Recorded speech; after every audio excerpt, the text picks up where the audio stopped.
All right, let's jump right in. We are going to tackle the one thing, the single biggest reason most startups are dead on arrival. Let me be blunt.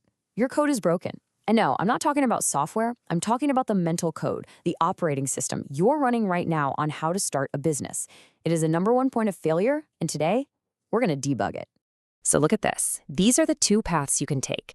Almost everyone starts on the left. It's identity-driven. I want to be an entrepreneur. It sounds good, right? But it's a trap, because it's all about you. The real successes, the companies that actually stick around, they start on the right. They are utility-driven. They are obsessed with solving a very specific, really annoying problem for somebody else. See the difference?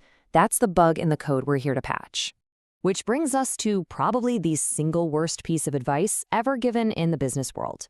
Just follow your passion. We are going to completely tear that idea apart right now. Okay, let's be crystal clear here. Passion is critical. It's absolutely the fuel that's going to get you through those brutal 80-hour weeks and the inevitable setbacks.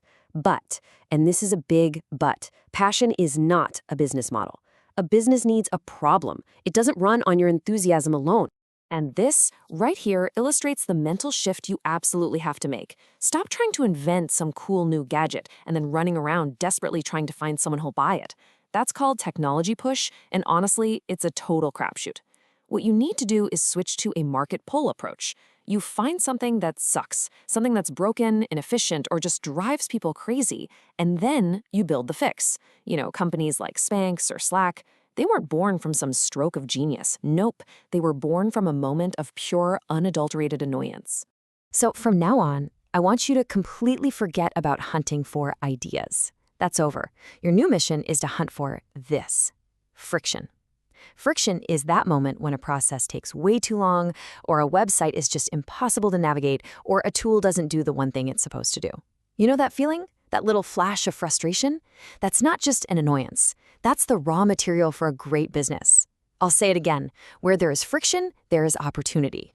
Okay, so where do you even start looking for this friction? It's simpler than you think. You look in your own backyard. Your career, your industry, your domain expertise. That is your secret weapon. Think about it. If you've been in an industry for a decade, you know all the weird workarounds, the broken processes, and that's just how we do it stuff that drives everyone nuts. An outsider would never see it. That, my friends, is your goldmine. All right, enough theory. Let's get our hands dirty. It's time to install a brand new operating system for how you spot and vet opportunities. And it comes with two absolutely critical tools. Tool number 1 is what I call the friction log. Now, this is not some fluffy brainstorming session. This is a systematic protocol for capturing valuable, real-world problems as they happen.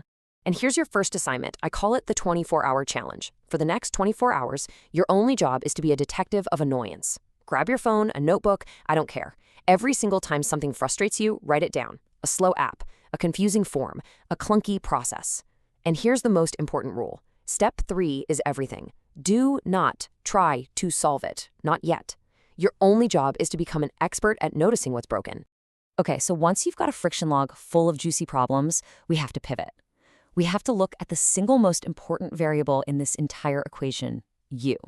A billion-dollar idea is completely worthless if the founder isn't actually ready for the fight. And that is where our second tool, the personal readiness assessment, comes into play. Now, this isn't about how you feel. This is about taking a cold, hard, objective look at the data. We're going to score your readiness across 5 critical dimensions. First, time. Do you really have 10, 15, 20 hours a week to throw at this consistently? Next, finances. What's your personal runway? How long can you survive without a paycheck? Then, risk. What happens when it all goes sideways? Because trust me, it will. How do you handle that? Support system. This one is huge. Is your partner, your family, your spouse, are they on board with this? Because if they're not, that stress can kill a startup faster than any competitor. And finally, your skills and mindset. Are you actually ready to learn, to pivot, and most importantly, to sell? When you finish this assessment, you're not going to get a vague feeling. You're going to get a hard number. It's a diagnostic score that tells you, black and white, whether you're ready to hit the gas or if you need to spend some time in the workshop building up your resources first.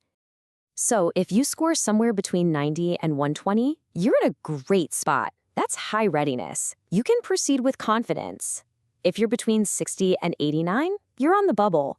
The foundation is there, but there are some serious gaps you've got to address before you even think about going all in.